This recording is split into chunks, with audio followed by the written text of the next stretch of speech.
Hey, it's Dr. Pete here. Today we're gonna talk about posture, specifically forward head posture. Now, what I want you to know is that forward head posture isn't just unsightly, it might not be healthy either. In this video, we're gonna explore why that is. Now, I want you to stay tuned to the end of this video for a bonus exercise that is really good for your posture that you probably never even thought of. Forward head posture seems to be at epidemic proportions today. We have young kids getting on devices, smartphones, gaming, office and desk workers as we go through life, which invariably leads to forward head posture and can lead to poor posture in other areas as well. And let's face it, nobody wants forward head posture because it looks bad, but it also may not be healthy for you. To understand why forward head posture may not be good for you, we have to look at the two components of it, one which involves the neck and the other which involves the spine. The first one is forward posture of the neck or cervical spine. This abnormal neck posture can lead to pressure on distant joints, leading to inflammation, pain, problems with nerves, which can lead to issues like headaches, shoulder weakness or hand weakness, rotator cuff, carpal tunnel type issues. And over time, the muscles in the front of the neck can become tight and weak, which reinforces this bad posture and can affect the ability of these secondary muscles of respiration to work effectively, which could actually lead to impaired breathing capacity, which we need for optimal exercise and sports performance and for life in general. A 2016 study revealed that forced vital capacity and forced expiratory volume were significantly lower in a forward head posture group compared to control. The authors in this study pointed out that forward head posture, even in the absence of neck pain, can still lead to impaired breathing. By the way, how do you know if you have forward head posture or how bad it is? Well, in the office, we can take an x-ray, but at home, I'm gonna show you how you can check for this. So here's how you can assess your forward head posture at home. You need a partner with a phone. They're gonna take a picture of you from the side. So I want you just to stand normally or naturally. So what we're looking for here is basically the relationship between the lower part of the neck here, and we can use the ear, just this little part of the ear. So if someone has significant forward head posture, their head is gonna be quite a bit forward of their shoulder. And if they don't have much, they're gonna look more like this, where the ear is pretty close in line with the shoulder. Now, because of skin and muscle and fat, this gives us a general idea, but when someone comes in the office, if we x-ray them, we can see and specifically measure how many millimeters or centimeters of forward head posture they have, which can really help guide us in how they can correct that. So you might have tried to cover up your forward head posture with that standing test, but just think, if you've been sitting 4, 6, 8 hours at a desk, at a computer, studying, gaming, your posture might look more like this. So one of the things we have to understand about forward head posture is that the weight of the head, which in maybe around 10 to 15 pounds, going forward of the spine can increase the pressure on the discs, particularly in the lower neck, which can lead to disc deterioration, herniation, which is definitely not what you want if you want to keep functioning and feeling young and healthy. So now, in addition to what's happening in the neck, we have something happening in the upper and mid back. That's called the thoracic spine. So if you sit a long time or lean forward, this part of your spine can go forward, and that's called a kyphosis, or if it's quite bad, a hyperkyphosis.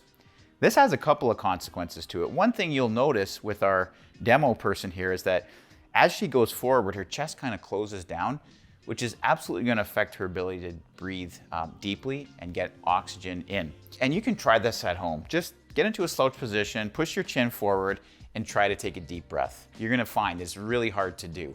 And you might be slipping into this posture inadvertently and spending a lot of your day like this, which is not healthy.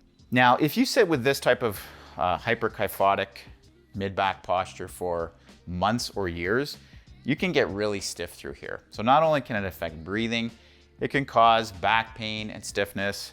A lot of the things that people come into a chiropractor's office with, things like really tender areas beside the shoulder blades in between the spine, people call them knots. They can be very stubborn. You might have gone on YouTube, tried to find stretches or mobility drills to fix these, and usually it doesn't help. These are often problems with the ribs where they insert to the spine. If those joints don't move, they'll get inflamed, they'll be sore, they'll be tender, they'll make the muscles around that area get tight, and they can be really annoying to deal with and really uncomfortable, especially if you have to sit all day and focus at a computer. So to assess for mid-back or thoracic hyperkyphosis, The test that was used in the study is called the wall occiput test. So for this test, we're gonna have our patient stand with their heels and their sacrum against the wall. So you're gonna stand back. So with this test, normal is when you're standing with your heels and your sacrum or tailbone against a wall, your head can touch the wall. So your head, the back of the head, which is called the occiput, can touch the wall. Some people, particularly individuals that are a little bit older, if they have a particularly bad forward bend to their spine, when they stand like this, their head will not touch the wall. And as you can see here, when the head is forward and the upper and back and chest are, it throws the center of gravity off, throws it to the front of our person, which can lead to issues with balance and coordination. And we definitely don't want that as we're getting older. So the bottom line is if you're 25, 55, or 75, you don't want to have bad posture and the associated health problems that go along with it. So now we're going to show you an exercise you can do at home to help correct forward neck posture and thoracic hyperkyphosis. It's super easy to do. Here we go. All right, so this exercise is kind of a Swiss Army knife to correct a couple different components of posture. You're gonna do this lying on the floor. If you got a yoga mat, exercise mat, or even on carpeted floor, that's fine. We're gonna have our person here put these pillows under their legs. Now really, it's ideal if you can have your legs basically come up where there's a 90-degree bend in the knee here. So if you have a chair or a yoga block or something, you can do that. But even elevated like this is good. And that just takes a bit of the pressure off the lower back because we're going to be spending about 10 minutes in this position. So next thing we're going to do is we're going to give a little support for the neck to actually bring that healthy curve back into the cervical spine. So we have a device that we give our patients. It's called a Denerol, but if you don't have one of these at home, that's fine. You can just roll up a towel to about that size and we just place that under the neck. And what you want to have happen here is that when you're lying here, your chin will just come up a little bit. That's like if you ever took first aid CPR and they tell you to do the head tilt chin lift, you just want that to be a little bit elevated.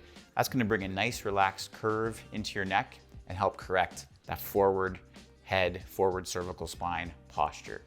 So the next component of this exercise is we're going to open up the front of the chest, which is often an area that gets collapsed with forward posture. The pec muscles get tight, the shoulders get tight. So to do that, we're just gonna have you bring your arms up. You can do that with your other arm there, Danny. So you're gonna bring it back here and you're gonna let them come backwards. Just let them roll back, yeah.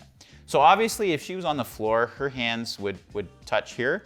And that again is opening up the front of the chest, relaxing this area and allowing her to breathe nice and easy. Now, if you have a shoulder problem, you might not be able to get your arm in this position, in which case you can leave them on your chest or you can bring them back and you could just put a pillow that brings it up just to the point where it's not, uncomfortable and it's not pinching the back of your shoulder. I know people with rotator cuff problems may not be able to get fully in this position, but even partway is good. Now, the last component of this is we're gonna have our person stay here and breathe through the diaphragm, just like Danny is nicely demonstrating here, nice and slow and easy, focusing on the ribs at the front and back and side, opening nice and big, with slow breaths. Maybe even if you're able to, 6 seconds in and 6 seconds out. Now, this is going to help bring in lots of oxygen, relax the spine, and teach us to diaphragm breathe, which is definitely what we want to do most of the day, especially if we are going to be relaxed sitting, working at a computer or something like that. All right, so there's a little extra thing you can do with this exercise, particularly if your mid-back is quite forward, which for a lot of people might be the case. You can get a towel and fold it like this and just sit up, Danny. We're gonna put this along the spine in the mid and upper back. And what that's gonna do is just create a little bit of extra push through the spine to correct that forward kyphotic posture, opens up the chest a little more. You can actually, as you can see when she does this, her neck kind of goes back a little more. So she could put a pillow underneath just to support that, but this is comfortable, right? Mm-hmm. So, but these two little tweaks to this exercise are really good. And if you do this every day for 10 minutes, this can significantly improve your posture, improve your breathing, and keep your spine from deteriorating, which we definitely don't want. Try this exercise for 10 minutes every day for a month. Then you can repeat that side portrait and see how much your forward head posture has improved. One other thing I want you to know about posture is that we're never meant to stay for too long in one position. So even if you have perfect sitting posture, you're gonna wanna get up and move every 20 minutes or so. I have patients that have switched from like a sitting to a standing desk, which is good, but really you don't wanna spend your whole day in any one position. So to maintain healthy spine, joints, and body, we have to be moving. Specifically, our joints need to move through their ranges of motion every day. Try to have good posture, but don't stress too much about staying too rigid. We've previously done a video on how to correct forward head posture with another simple exercise, and we're gonna link that below so you can check that out as well. Now for the bonus exercise. So the bonus exercise is goblet squats. You might be wondering, how's a squat gonna help with posture? It actually does a really good job of helping correct forward bent posture. So we don't have any weights here, so we're gonna have our patient pretend that this is a dumbbell. So I'm gonna have you hold this up to your chest. Imagine you can start light with this, 5 pounds, 10 pounds, depending how strong you are. You're gonna bring your feet shoulder width apart, okay? You're gonna keep your head up and you're gonna drop down into a squat. And let your body go a little bit forward. Okay, so if she's holding a weight, it's gonna be pulling her forward. So she's gonna have to engage her upper back muscles in order to prevent that motion. And those are gonna be training the actual muscles that can help prevent the forward posture. Come on back up. You can do 2 to 3 sets of basically 10 to 20 of these a day. They're gonna help with these. You could do 2 to 3 sets of the goblet squat, 10 to 20 reps every couple of days. It's gonna help train the upper back muscles, improve posture. It also works your core and your legs. And if you are sedentary, throwing in a couple sets of squats every day can actually improve your metabolic health. So as I mentioned, if you've been trying to do stretches and mobility work for your upper back and neck, you may have found that very difficult. So seeing a chiropractor can be really beneficial. You may have scar tissue and adhesions in the spinal joints, which make it almost impossible to properly move those areas. So getting some chiropractic adjustments can be really helpful, and then adding in the mobility work once your spine is moving better. Okay, let your head drop back.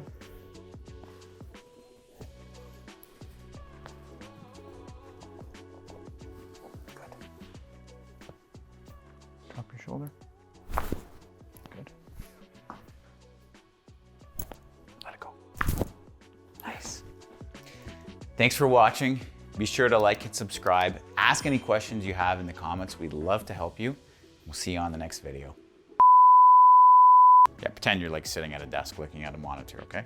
I'm an acting coach, not just a chiropractor. Come on, give me some good forward head posture here.